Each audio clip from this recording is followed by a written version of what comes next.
Hello everybody, I know this video is going up super late. I've just been super busy, just making up all the work for school when I was sick and all of that stuff. So yeah, this video is going up late. I'm sorry. This should have gone up several days ago, probably a week ago. But this is our week 2 match of the WCBL versus Antoin, coach of the Johnson City Jellicents. If my voice sounds a bit weird, I have my retainer in. Just don't worry about it. Okay. So, what we are running with is, Leftovers, Alomomola. We're running Whirlpool, Soak, Toxic, Wish.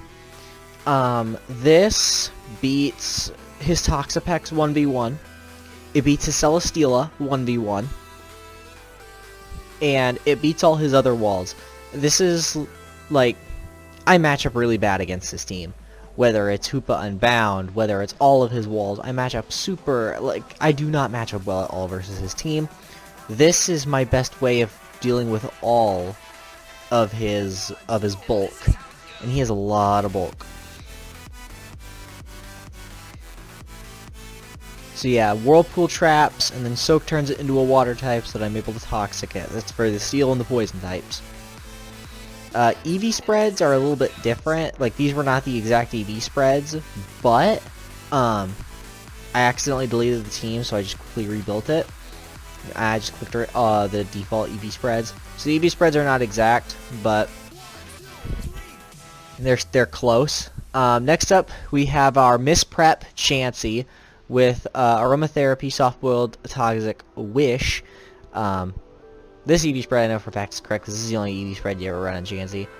Yeah, I called this Misprep because when we were running through this, I clicked Leftovers on accident. And, like, I meant to click Eviolite. Eviolite, let's just say Eviolite was the better choice. But, I just clicked Leftovers because I did have Leftovers in the actual match, not just in this rebuild. I had Leftovers in the actual match, and I have no idea why.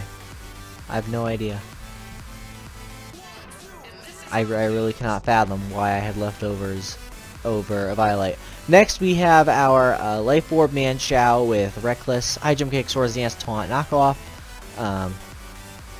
This one, I believe I may have been adamant.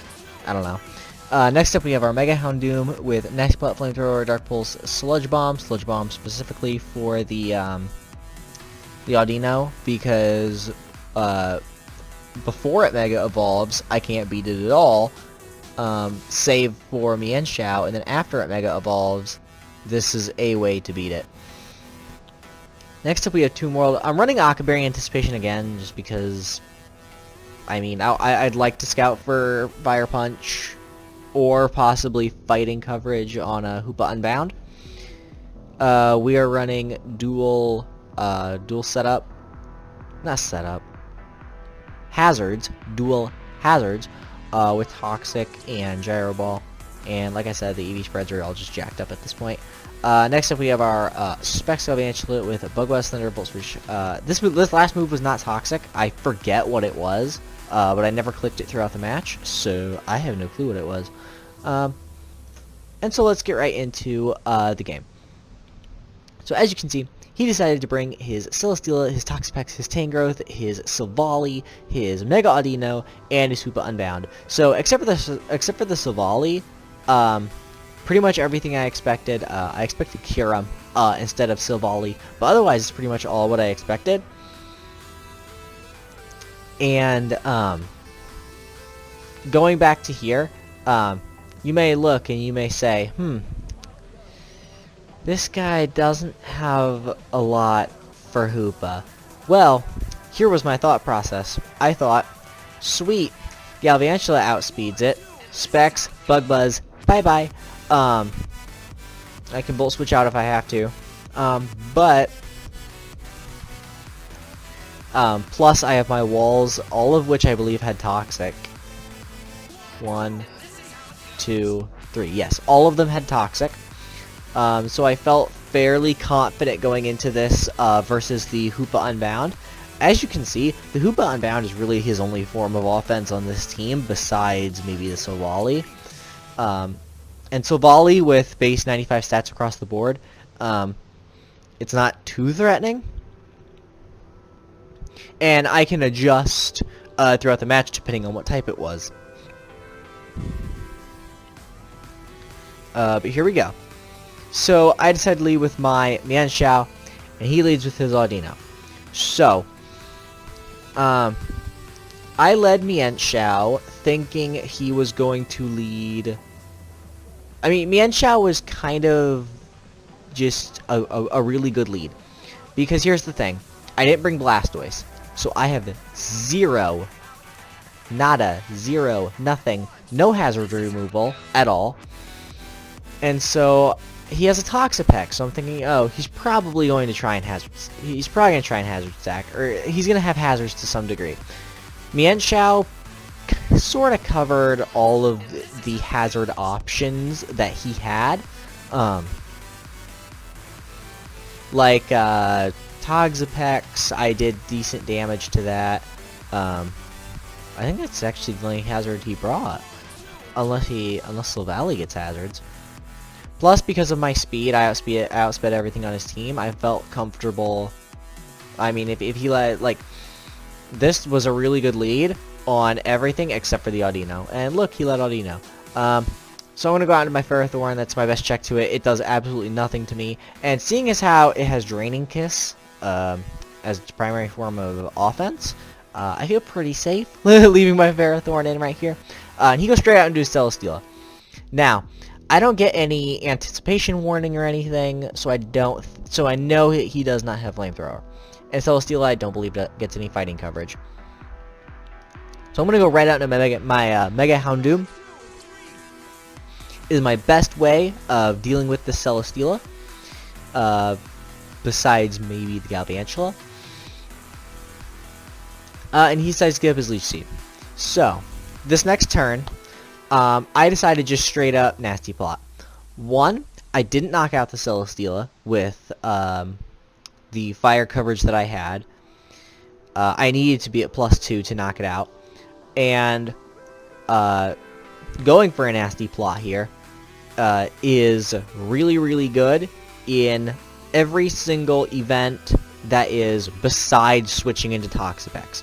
Yeah, switching into Toxapex is very, very likely, but Nasty Plotting covered every single other option. Whether he goes some type of rock or ground Silvally, whether he goes Audino, whether he goes Hoopa, whether he goes Tangrowth, whether he stays in here because he knows he can take a fire coverage move. And plus Celesteela does get Earthquake too. So I just decided to stay in a Nasty Plot, and yeah, he went Toxapex. Just by going Nasty Plot, knowing that the only option it didn't cover was him switching in Toxapex, I felt very comfortable being able to go for the Nasty Plot. In the event that he did go Toxapex, I would switch out into my Alola and try and pull off my Whirlpool Soak Tech. But first I go out into my Ferrothorn, for reasons I have no idea why. And then I double into my Aloe. I'm trying to remember what was going through my mind.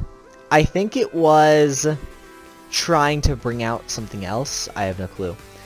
But, yeah. So as you can see, he got up 2 layers of Toxic Spikes on my stupid play of going into Like, I just needed to go Aloe immediately. Oh, now I remember. Okay. I went Ferrothorn at first to scout, to, like, on the incoming Toxic. He probably figured that I was going to switch. And Toxic covered everything but the Ferrothorn switch. So I switched into Ferrothorn, trying to eat the incoming Toxic. However, he went for Toxic Spikes, so that's why I went the double into Alola. Is because, okay, I knew he was going to probably get up his second layer of Toxic Spikes, and this allows me to get my tech in play, and he's probably going to Toxic on this turn. Oh no, he sits Toxic Spikes again, okay. So now I can do my Whirlpool Soak Tech The Whirlpool's and what's really important, I don't know if this was necessarily a misplay on his part or not, but he went for Scald instead of going for Toxic. Toxic, see, it's 2 turns before I can Toxic him. So he went for Scald and he burned me. So he can't Toxic me. I'm losing 6% per turn versus Gradual. Because he burned me with the Toxic, I now 100% beat this thing 1v1. And now he's trapped. So he loses his toxapex no matter what. It doesn't matter what he does here. He can keep scalding. I have Wish. I'm not sure. Like, I'm really confused just about that play of not toxicking my Lulamola, because if I have Whirlpool, Soak, Toxic, that's 3 moves. A Lulamola is a Wish passer first and foremost, so you can guess 99% of the time my 4th move is going to be Wish. So I'm a little confused as to why he didn't Toxic the Lulamola. It allowed me to kill his Toxapex and I still get, really good far up on health. I basically got to Wish myself all the way back up and keep Whirlpooling to keep his Toxapex trapped. And because I outspeed the Toxapex, I can keep Whirlpooling. I basically just rendered his Toxapex useless. He can recover all he wants. Eventually, Toxic's going to be doing 50%. And so, okay, that was the turn, of course, that I decided to finally skip. So as soon as his Toxapex dies, he goes Hoopa, and then I don't want to lose my Aloe to like a Z Hyperspace Fury or anything like that. So I go out into my Chansey. Chansey can take whatever this wants to go for. And he goes for Power Up Punch. Yeah. This is where a Violite, whatever, however the heck you pronounce it, would have been extremely useful. Because I would have taken 50% less damage on that hit. Like I said in the team builder, I don't know. I don't quite know why I was leftovers. When I was prepping, I probably had a reason, but like, why am I leftovers? And he goes for the Z Snatch. Okay. So he Power Up Punched. My immediate thought was, okay, this thing now one-shots my entire team at +1 because it has like 170 base attack, and now it's +1. So I just go for the Toxic. I'm not dealing with this thing, and my hope is to try and stall this thing out, knowing I'm probably gonna lose 2-ish Mons off of it. He pulls out the Z Snatch. So mainly what I wanted to do was go for the Toxic and then figure out a way to go out into my Galvantula to try and Bug Buzz. However, the Snatch completely just destroys any hope of that. I didn't know what Z Snatch did, nor did I know it was competitively viable. So, I was expecting an offensive Z move, as it has 170 base attack and 160 base special attack. I expected an offensive Z move, but no, he pulls out the Z Snatch, and I guess that's just misknowledge on my part. Like, I don't know. This is not the first time that this has happened. Me just not knowing common sets for Mons. Again, although I hate using it as a scapegoat, but I kind of chalk it up to the fact that I'm new. This is the second league that I've been in. This is the first time I've ever faced a Hoopa Unbound. So yeah, didn't know Z Snatch was the thing. So I just get this thing Toxic. Now, like, since I have 6 Mons left, he officially cannot win with this thing. And like I said, this thing is his only offensive pressure outside of possible Sildali. And I just decided to sack my Chansey. Because Chansey, I mean, besides maybe walling, like, the Audino, Chansey didn't really do anything at this point, and I felt comfortable losing Chansey versus losing something like Houndoom or a Mienshao. And Okay, so this play was sort of a misplay. Because, sort of. I should have saved this thing for the Celesteela. However, I wanted to bluff the Focus Sash. Because Focus Sash is very common on Galvantula. I wanted to bluff the Focus Sash. Because if I was Focus Sash and not Specs, I could knock this thing out with a Bug Buzz. I'd live, because I'm at 100% right now. And I'd knock this thing out with a Bug Buzz, and it would be 5-4. And that would be phenomenal if I was Focus Sash. But I'm not Focus Sash. I was Specs in order to do maximum damage to the Toxapex and to the Celesteela. Like, just looking at my team, like, with the Alomola and the Galvantula, I just prepped out of my mind for these two up here. Didn't prep enough for this. He does not fall for the bluff. So yeah, so that's my Galvantula just gone. However, this thing does die on the next turn. Yeah, and then he reveals a Drain Punch. So no, it doesn't die on the next turn. However, I Whirlpool to make sure that he doesn't switch out, try and preserve this thing, because I just want this thing gone. And I lose my Alomomola.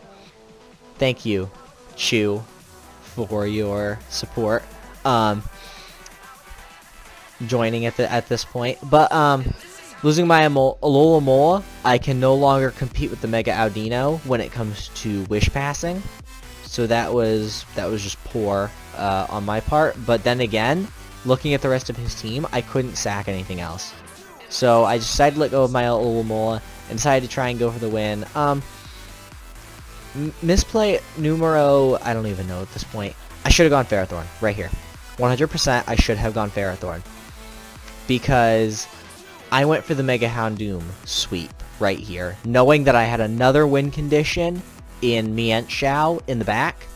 If I picked up one kill, or no, if I picked up 2 kills with Mega Houndoom, then Mienshao won the game. However, he does reveal the Earthquake. And so I get one attack off, and of course, he goes into Silvally, and Silvally eats any attack that I want to go for.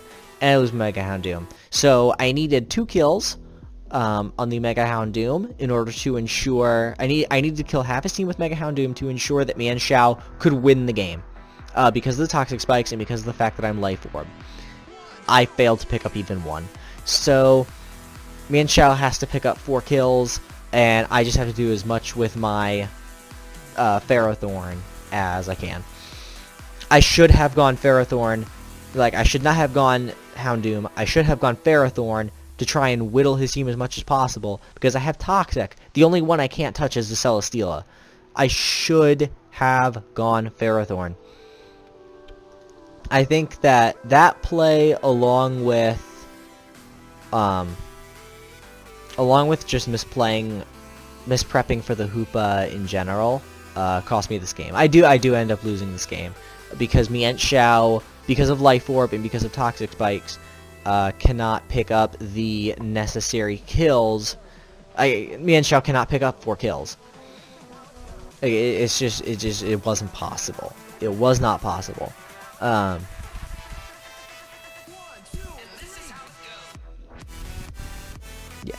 Should have SD'd on Tangrowth. Doing calcs after it, it didn't matter. It didn't matter what I did with Mienshao. I lost no matter what because Mienshao had to pick up 4 kills. And Life Orb on top of Toxic, it was too much. So, thoughts on after the match. We fall to 1-1, but we still have a positive differential, which is nice. I am making some team adjustments, moving around members. The one transaction I have done at this point, following this game, the transaction, because I did it during week 3, which is after this week, I actually can't use the transaction until week 4. This is our week 2 match. But the transaction I did make is I traded my Linoon for Archeops. And then I moved my Z user from Blastoise to Archeops. What this will do is, it gives me a defogger, but it also gives me a huge offensive presence that with Linoon, I would have had to run Belly Drum. and people prep out of their mind for Lanoon, and Lanoon has like base 70 attack and only has base 100 speed. So if plus 6 E speed wasn't knocking out people, then Lanoon was pretty worthless.